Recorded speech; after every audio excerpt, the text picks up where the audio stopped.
Hello everyone, आप सभी का मेरे यूट्यूब चैनल में स्वागत है। आज हम क्यूआईपी कोर्स का पहला और दूसरा सेशन को सीखने वाले हैं। इसके पहले क्लास में हमने इंट्रोडक्शन सेशन को बताया था, तो आज मेरा पहला क्लास है। तो चलिए हम स्टार्ट करते हैं। तो देखिए, ये पहले क्लास में ये क्लास वाला पोर्शन है, तो क्लास वाले पोर्शन को हम लोग क्लास में ही पढ़ लेंगे, लेकिन हमें लैब वाले पोर्शन को देखना है। तो हम लैब वाले पोर्शन पे आते हैं। तो ये है लैब वाला भाग। देखिए, यहाँ से स्टार्ट हो रहा है। पहले टाइपिंग प्रैक्टिस है, तो हम पहले टाइपिंग प्रैक्टिस को स्टार्ट करते हैं। टाइपिंग प्रैक्टिस स्टार्ट करेंगे और टाइपिंग को पूरे ईमानदारी से 10 मिनट का टाइपिंग रहता है। पूरे ईमानदारी से इस टाइपिंग को करेंगे। एकदम बेसिक लेवल से टाइपिंग दिया हुआ है। अगर इस टाइपिंग को पूरा ईमानदारी से आप करते हो, लास्ट सेशन तक जाते जाते आप टाइपिंग में कुछ आप स्पीड बिल्कुल आपको मिलेगा।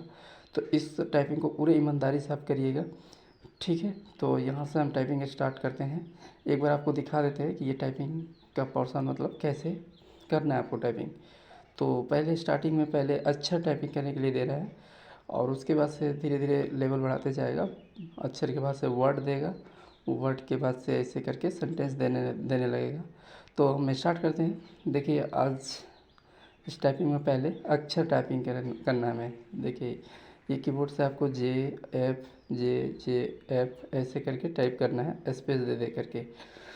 इसमें बैक स्पेस नहीं लगता है। बैक स्पेस अगर गलतियाँ हो जाए तो आप काट नहीं सकते हो, तो इसको ध्यान रखना है।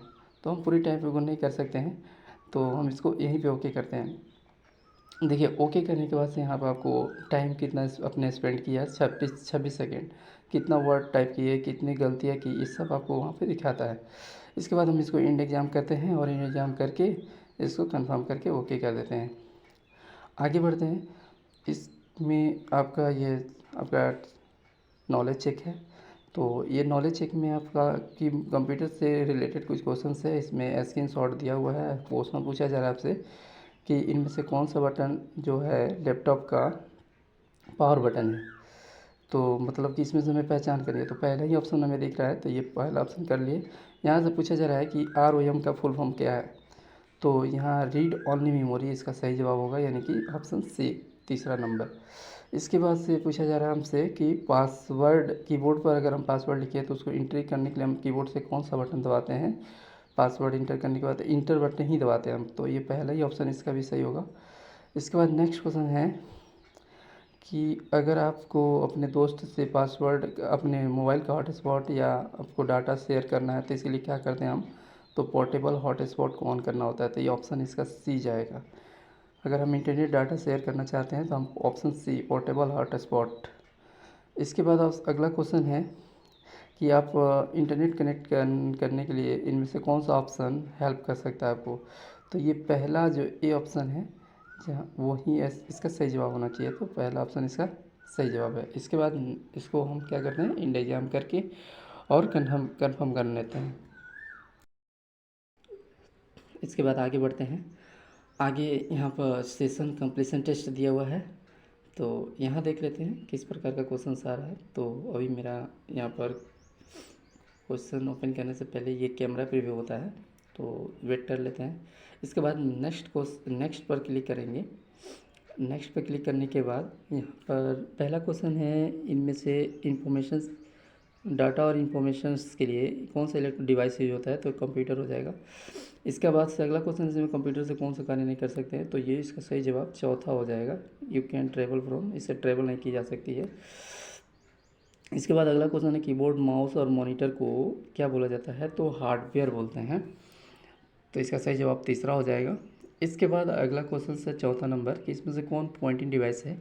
तो इसका सही जवाब माउस हो जाएगा।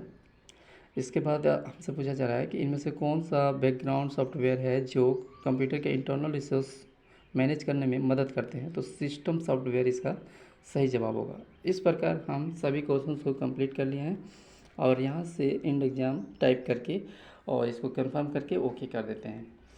इसके बाद आगे बढ़ते हैं। ये लगभग हम सेक्शंस अपने पहले सेशंस के आखिरी में हैं। अब इसके बाद लास्ट में हमें होमवर्क करना रहता है। आप देख रहे हो कि यहाँ पे स्कोर भी पूरा मिल चुका है इस सेशन का।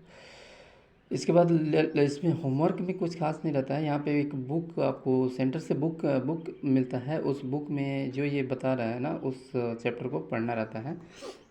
तो यहाँ पर हम अगले सेशन पे चलते हैं। तो अगला सेशन मेरा यहाँ पर CSS का सेशन है। यहाँ पर CSS में क्या रहता है ना कि इसमें कुछ लंबे लंबे कंटेंट्स होते हैं, जिसे सुनना पड़ता है आपको, खूब ध्यान से इसे सुनना रहता है। और सुनने के बाद उसके नीचे जस्ट प्रश्नोत्तरी दिया रहता है, उसे करना रहता है। तो आप इसको खूब ध्यान से सुनिएगा। हम पूरी वीडियो को नहीं दिखा सकते हैं क्योंकि वीडियो बहुत लंबा हो जाएगा। तो यहाँ पर ये प्रश्नोत्तरी देखो, ये प्रश्नोत्तरी जो दे रहा है, ये जो इसके ऊपर जो वीडियो सुने थे उससे रिलेटेड ये प्रश्नोत्तरी है। तो इस तरह से हम जो वीडियो सुनेंगे, हर वीडियो के नीचे एक प्रश्नोत्तरी दिया हुआ है। तो आप वीडियो को हर एक वीडियो को खूब ध्यान से सुनिएगा, उसके बाद से उससे रिलेटेड प्रश्नोत्तरी का जवाब दीजिएगा। इसके बाद से एक लास्ट में हम देख लेते हैं। यहाँ पर लास्ट में कुछ यहाँ पर क्वेश्चंस नाम का एक ऑप्शन दिख रहा है, इसको ओपन करते हैं और लास्ट में इस क्वेश्चंस को करके देखते हैं। तो देखिए यहाँ पर इस क्वेश्चन को करने से स्कोर भी आपको मिलता है। तो इस क्वेश्चन को करके देखते हैं कैसे। तो देखिए यहाँ पर तो पहले स्टार्टिंग में जो भी सेशन से है उसके नंबर कटने के कम चांसेस है, क्योंकि यहाँ पर ये क्वेश्चन का जब तक सही आप जवाब नहीं दोगे तब तक ये अगले क्वेश्चन पर आपको नहीं लेके जाएगा। तो यहाँ से आप चेक करके भी इस क्वेश्चन को कर सकते हो। और इसका एक और तरीका हम बताएंगे जहाँ से आप एनालिसिस रिपोर्ट देख करके भी इस क्वेश्चन का सही जवाब दे सकते हो। तो देख सकते हो कि यहाँ पर जब तक सही नहीं हो रहा है तब तक आगे नहीं बढ़ रहा है। अब ये पहला क्वेश्चन हो गया है। इस तरह से हम सारे क्वेश्चन को पहले कर लेते हैं और इसके लास्ट में आखिरी में एक सेशन के लिए जब आपको ये इसका जब स्कोर आप इन टेस्ट करोगे तो लास्ट में एक एनालिसिस रिपोर्ट दिखाता है। उस एनालिसिस रिपोर्ट में हम लोग क्या करेंगे ना कि वहाँ पर इस सारे क्वेश्चंस का सही जवाब दिया रहता है। उस सही जवाब को हम लोग क्या करेंगे, एनालिसिस रिपोर्ट को ओपन कर लेंगे और उस सही जवाब को पहले नोट कर लेंगे कॉपी पर और उसके बाद से इसका एक अटैम्प्ट हम यूज कर रहे हैं पहले, इसके बाकी अटैम्प्ट भी बचे हुए हैं। तो उस अटैम्प्ट में हम दोबारा से इस क्वेश्चन को कर सकते हैं, करके पूरे स्कोर को प्राप्त कर सकते हैं। देख सकते हो यहाँ पर ये 5 में 5 से स्कोर मिला हुआ, पहला अटैम्प्ट यूज हुआ है। इसके बाद अटैम्प्ट 2 है, इसके 50 वो अटैम्प्ट है। किसी एक अटैम्प्ट में अगर पूरा कर देते हो आप तो पूरे स्कोर मिल जाते हैं। ये बगल में एनालिसिस रिपोर्ट दिया हुआ है। तो इस तरह से हमने सेशन को पूरा कंप्लीट कर लिया।